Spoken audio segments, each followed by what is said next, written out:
हमारे गांव की रेल लाइन पर एक बहुत ही खतरनाक भूत रात के समय घूमता था। जिस किसी को भी वो नजर आ जाता उसकी मौत हो जाती थी। एक रात को मेरे चाचा को घर आने में देर हो गई। वो पटरी पर चलते हुए घर की तरफ आ रहे थे। उन्हें उस अंधेरे में किसी ने आवाज दी, राजनाथ। जब उन्होंने चौंकते हुए पलट कर देखा तो उनके होश उड़ गए। वो हाँफते हुए घर की तरफ लगातार दौड़ते रहे और घर जाकर ही दम लिया। घर में जब सबने पसीने में नहाए और बेहद चाचा को डरे हुए देखा तो उनसे घबराने की वजह पूछी तो उन्होंने डरते हुए बताया कि रेल पटरी क्रॉस करते समय उन्हें किसी ने उसका नाम लेकर पुकारा। जब उन्होंने पलटकर देखा तो एक सफ़ेद कपड़ा पहने हुए आदमी था जिसका सिर्फ दाढ़ ही था और सर गायब था। ये बताते हुए उनका बदन कँपाने लगा। घर वालों ने गर्म पानी से नहलाकर कंबल में लपेट कर सुला दिया। रात के 3 बजे चाचा जी को किसी ने सम्मोहित कर आवाज दी। चाचा नींद में ही घर का किवाड़ खोलकर घर से बाहर निकल गए और अंधेरे में आंखें बंद किए हुए चलते चलते उसी पटरी पर पहुंचकर पटरी के बीचों बीच लेट गए। सामने से सुपर फास्ट आ रही थी। उस रेल ने चाचा को कुचल कर चले गए। जब सुबह सब घर वाले लोग जागे, चाचा को बिस्तर पर ना पाकर यहाँ वहाँ ढूंढने लगे, तभी किसी गांव वाले ने आकर बताया कि चाचा की लाश रेल पटरी पर टुकड़ों में कटी पड़ी है। सब लोग दौड़े वहां पहुंचे और चाचा की फटी लाश देखकर फूट फूट कर रोने लगे। पूरे गांव में शोक छा गया। हे भगवान, इस भूत का आतंक कब इस गांव से उतरेगा। ना जाने कैसा श्राप मिला है इस गांव को। हर रोज किसी न किसी की मौत होती है, कहकर सब लोग बिलखने लगे। इसी तरह कुछ दिन गुजरे। हमारे ही गांव का हरिया किसान एक रात शहर से किसी जरूरी काम से लौटने में देर हो जाने के कारण जल्दी जल्दी घर की तरफ बढ़े जा रहे थे। उस रेल पटरी के क्रॉस करते समय उसे किसी ने जोर से आवाज दी, हरिया। उसने चौंकते हुए पलट कर देखा तो वो पसीने से नहा गया और चीखते हुए तेजी से दौड़ने लगा। जब घर पहुंचा तो उसकी पत्नी सुनीता ने अपने पति हरिया की हालत देखी तो वो बहुत परेशान हो गई। तुरंत गांव के वैद्य को बुला लाई। वैद्य ने बताया कि हरिया ने शायद बहुत ही भयानक आदमी को देख लिया है। ये बहुत भयभीत है। फिर वैद्य ने हरिया के हाथ की कोई नाड़ी दवाई और स्वर्ण भस्म के पाउडर पानी के साथ पिलाया। तब जाकर हरिया शांत हुआ और थोड़ा थोड़ा बोलने लायक हुआ। फिर उसने जो कुछ हुआ वो बताया। सुनकर वैद्य जी घबरा गए और सुनीता से बोले, बेटी, हरिया का समय अब निकट आ गया है। जिसने उस भूत को देख लिया है।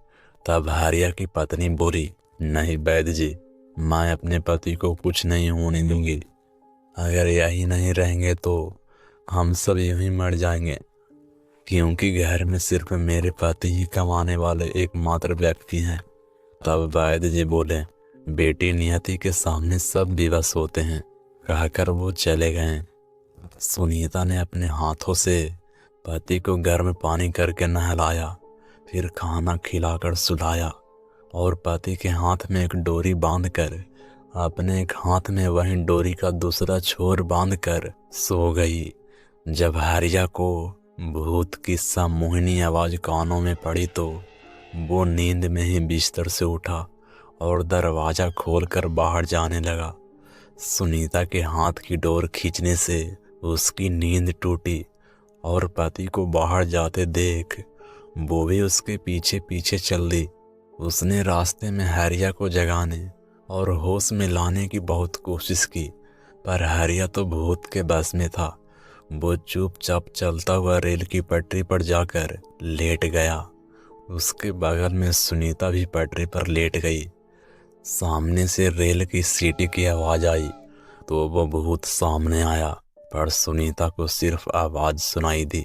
वो भूत सुनीता को नजर नहीं आया और वो भूत बोला, ए लड़की उठ जा वहां से, वरना बेमौत मारी जाएगी।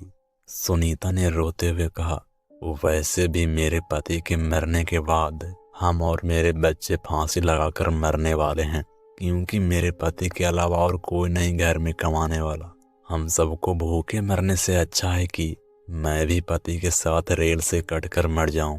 भूत बोला, नहीं, मैं जिसको दिखाई देता हूँ वही मर सकता है। तूने मुझे नहीं देखा, मैं तुम्हें इस तरह मरने नहीं दे सकता।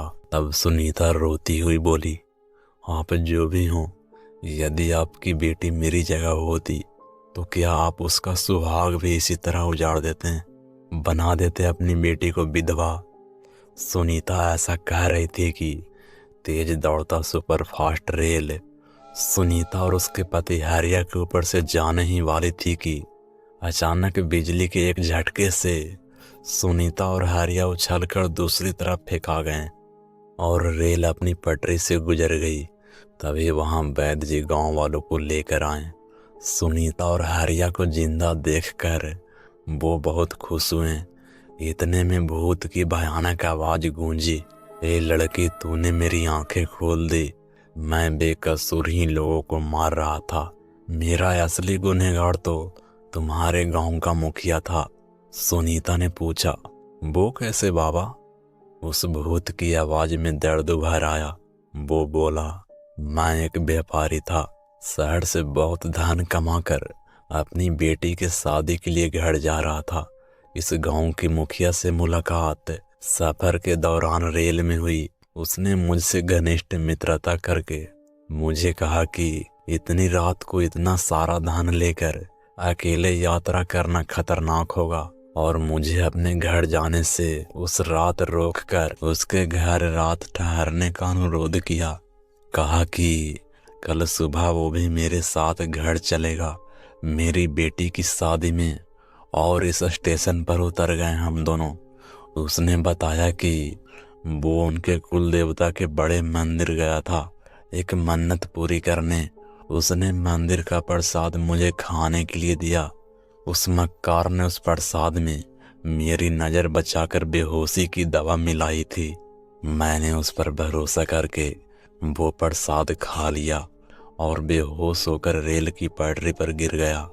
उस हरामजादे मुखिया ने मेरे रुपया का बैग लेकर मेरा सर काट डाला और मुझे यहीं रेल पटरी के पास एक गड्ढा खोदकर मेरा कटा हुआ सर और धड़ दफना दिया और फिर गड्ढा भरकर जमीन फिर से बराबर करके वहां से चला गया। तब से मेरी आत्मा यहाँ भटक रही है और उस गुस्से में मैं जो मिल जाए उसे मौत के घाट उतार देता हूँ।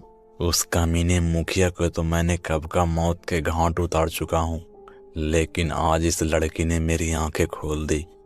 मैं अब और ना ही किसी को जान लेना चाहता। मुझे इस प्रेत योनि से मुक्ति चाहिए। तब सुनीता ने पूछा, बाबा, हम कैसे आपको मुक्ति दिला सकते हैं? भूत की आवाज गरजी, सुनो, इस रेल पटरी पर जहां तुम खड़ी हो उसके बगल की मिट्टी खुदवाओ। गांव वालों ने रेल पटरी के पास गड्ढा खोदा। गहराई तक खोदने पर एक मानव कंकाल दिखाई दिया। फिर भूत की आवाज गरजी, सुनो, अब मेरे कंकाल को जला दो, तब मैं इस प्रेत योनि से मुक्त हो जाऊंगा। सब गांव वालों ने ऐसा ही किया। उस कंकाल को जलाते ही एक फट की आवाज के साथ धुएं का गुब्बार उठा और आकाश की तरफ उड़ता हुआ अंबर में कहीं विलीन हो गया। उसके बाद हरिया होश में आया। सब गांव वाले अपने अपने घर आ गए।